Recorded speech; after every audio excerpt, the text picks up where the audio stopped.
Hello. It is a delight to be here among various of the researchers and authors I regularly cite when I'm testifying in court. Let me start with the damage of solitary confinement with death. Literal death is actually the worst result of solitary confinement. We know that 50% of prison suicides occur among the 3 or 5 or 7% of prisoners who are in solitary at any given time. That's about as close as we can get to a causal proof on the basis of statistics. And one of the most tragic situations is a very suicidal prisoner who is taken from solitary confinement and put in observation, another form of solitary confinement, and within a day or two sent back to solitary confinement, which we know is a major cause of suicide, and then the person dies. There's also death from medical conditions. It's not great for one's health to be in solitary confinement. The diet is very starchy and poor. There's really not much exercise, and the stress is incredible. So all of the chronic medical conditions either begin or are exacerbated by solitary confinement. For instance, hypertension, ulcer, cardiovascular problems, and people die. Recent research shows that in the year after someone is released from solitary, the rate of mortality is much higher than otherwise. And then there's just plain violence. We don't talk much about cell extractions, but cell extractions are an aspect of solitary confinement. What's happened is that the solitary confinement is the worst punishment that the system includes. And once someone is in solitary, one of the symptoms of solitary confinement is growing anger. And then the prisoners are very worried they're going to get into something with the officers and get another ticket and be kept in solitary. So when they do lose their temper, get into a problem with the officers have available the cell extraction. First, they spray the prisoner with pepper spray, and they do that through the food port. The prisoner is coughing and having trouble in his cell, and 5 or 6 officers in riot gear go barging in using a big shield, slam them against the wall, and violence causes harm. I had a situation where I was asked to evaluate what I thought was a suicide. A Latinx man in solitary confinement was found hanging in his cell with bruises all over his body. The coroner said the cause of death was hanging, asphyxiation by hanging, and the bruises were unrelated to the cause of death. At about that time, the coroner of another large city retired, and he was retained as an independent medical examiner, came in and looked at the record, and he said this was no suicide. When someone suicides by hanging, there are multiple fractures in the neck, and they take a pattern, approximately a U-shaped pattern around the neck, because the person falls and the noose goes up on their neck. And in this case, there were multiple micro fractures in the neck, but they took a pattern of a horizontal line across the neck. And he said, that's inconsistent with hanging. This was probably a chokehold, and another person caused the death. So the violence is intense in solitary, and death is the result in all too many cases. This kind of discussion brings up the issue of race. I'm very happy that Earl Smith and Angela Hattery are sharing their research. They've basically taken that kind of supermax solitary confinement confrontation, usually between a white officer and a Black prisoner, which results in violence or some form of abuse. And they trace it back. They deconstruct it through history to the pre-Civil War South and the relationship between the slave owner and the slave. That's very important work. And we really, in this day of Black Lives Matter, and we see what's going on the streets, the same thing's going on in solitary. And we really need to get to the root of it and root it out. I've been speaking about literal death. There's also death during life. Lisa Gunther, the philosopher, has written very eloquently about this. Social death, she defines, as the effect of a social practice in which a person or group of people is excluded, dominated, or humiliated to the point of becoming dead to the rest of society. Although such people are physically alive, their lives no longer bear a social meaning. They no longer count as lives that matter.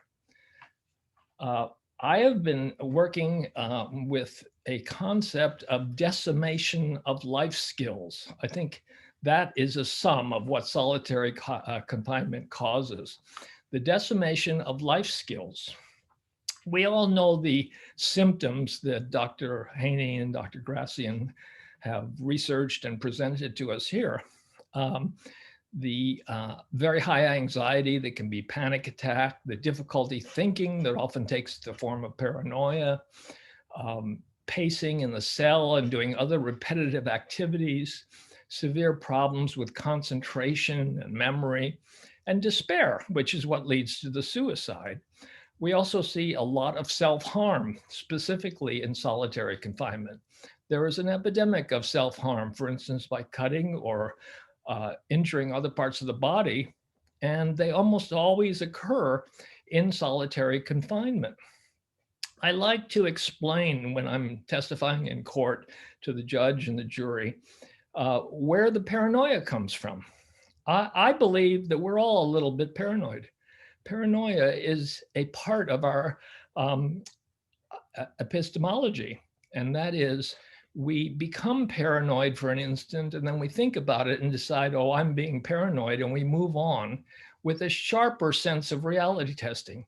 I walk into a room and there's two people talking along the far wall, and I have a momentary thought to myself, they're talking about me. They're saying something bad.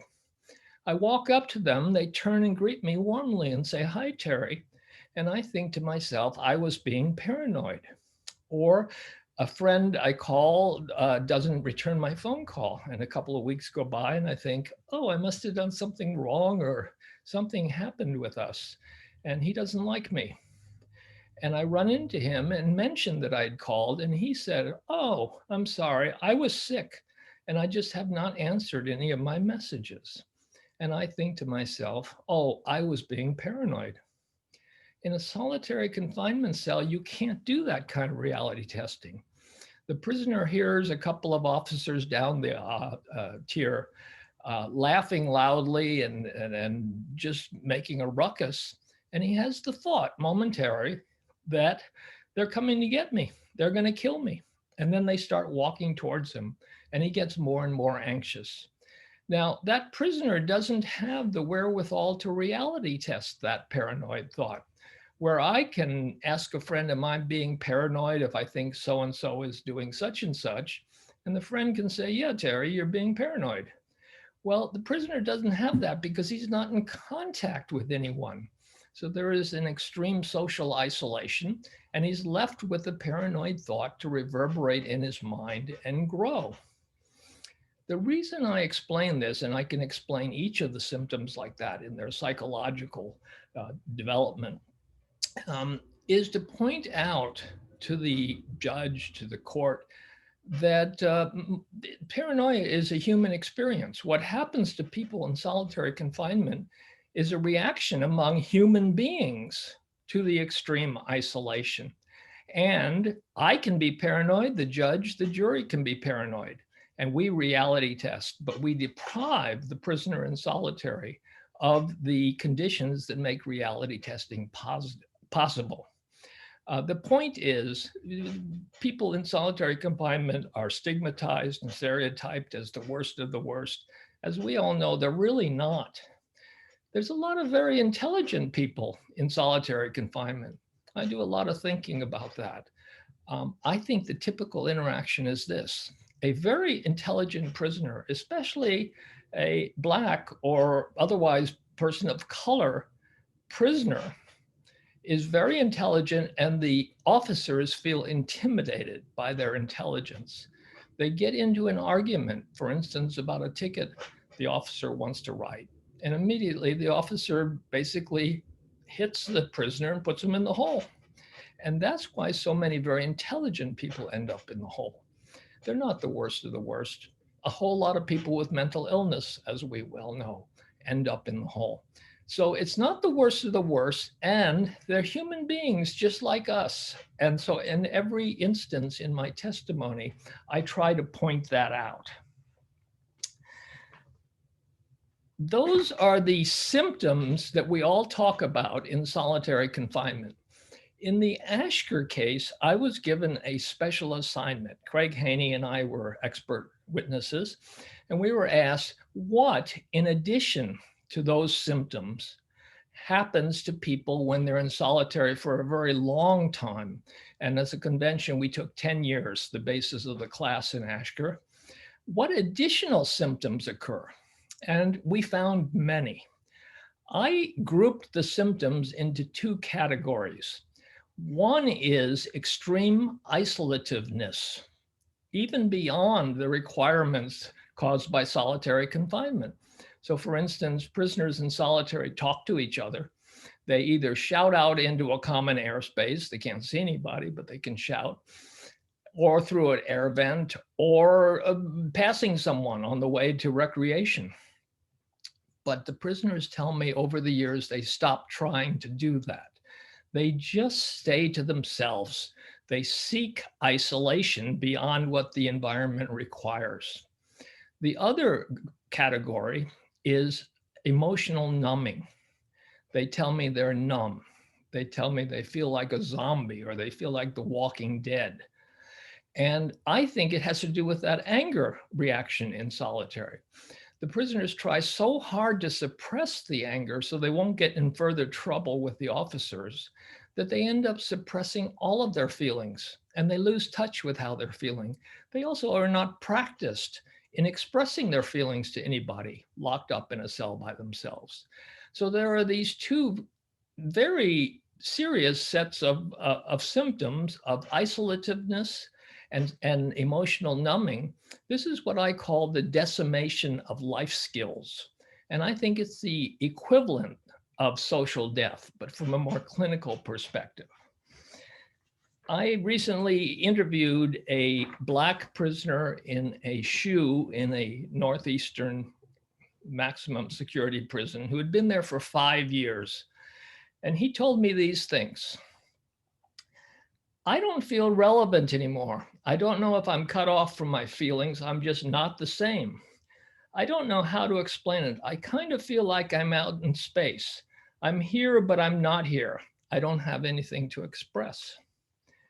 Going to SHU made me feel anxious because if I'm trying to talk to somebody, I had to yell. Made me feel not like a human. It was depressing. Sometimes I didn't want to go to the gate to speak to anyone.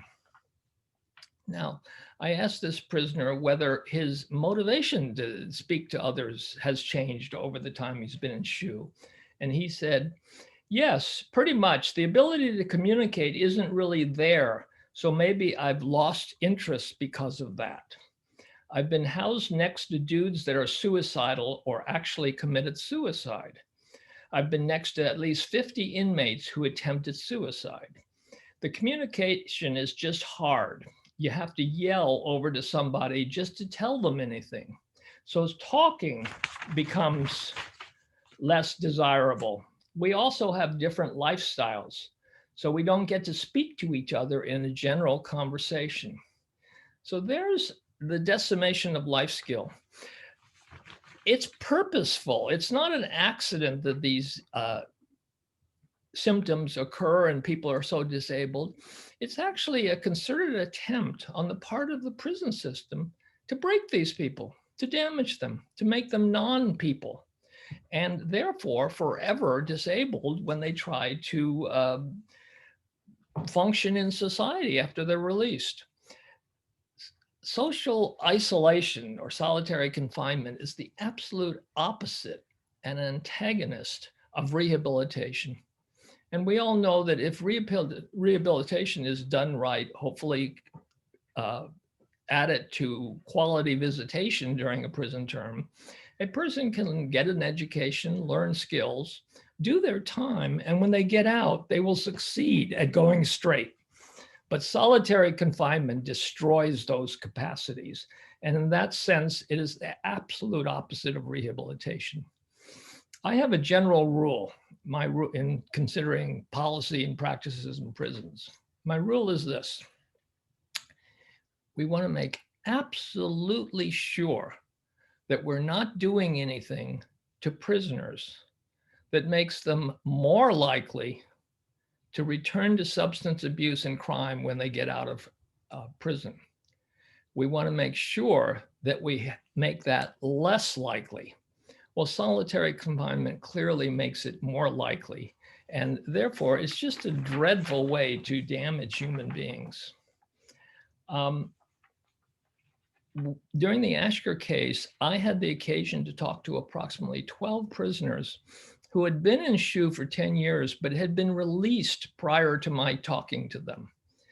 And they were in general population, maximum security general population prisons in California. I also had about 6 other prisoners who were released not only from SHU, but from prison and were home after over 10 years in prison. And I found that the symptoms they reported and the disabilities were absolutely universal. All of them, with no exception, said it after being released from the SHU, they stuck to themselves. They wanted to stay in their room. If they were in general population, they would stay in their cell during times where they had the option of leaving their cell and going to a day room, a job, or recreation. They would choose to stay in their cell by themselves, or if they had to be out of their cell, they would stay near their cell and not relate to very many people, certainly not strangers.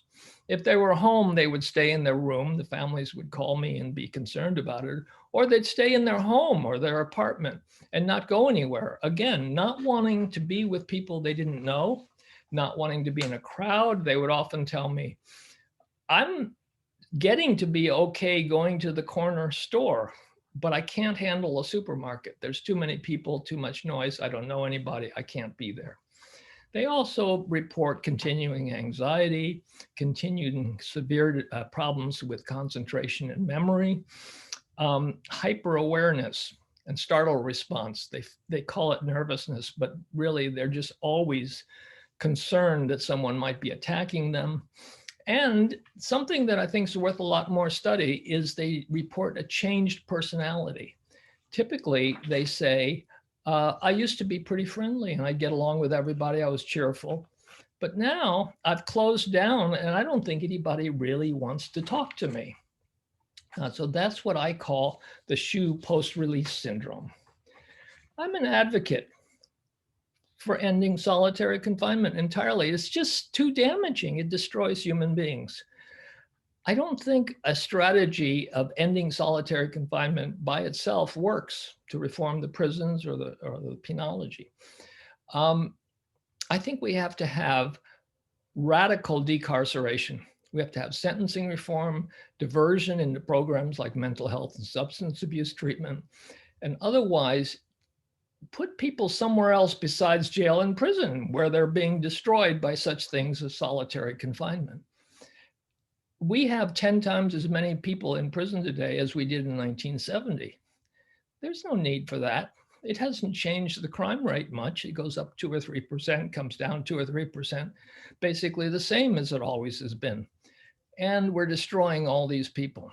What we need to do is shift the resources into public education, housing, vocational training, jobs that are decent, that pay well, and help people succeed in the community. And that's the alternative to solitary confinement. Thank you. It's a pleasure to be here.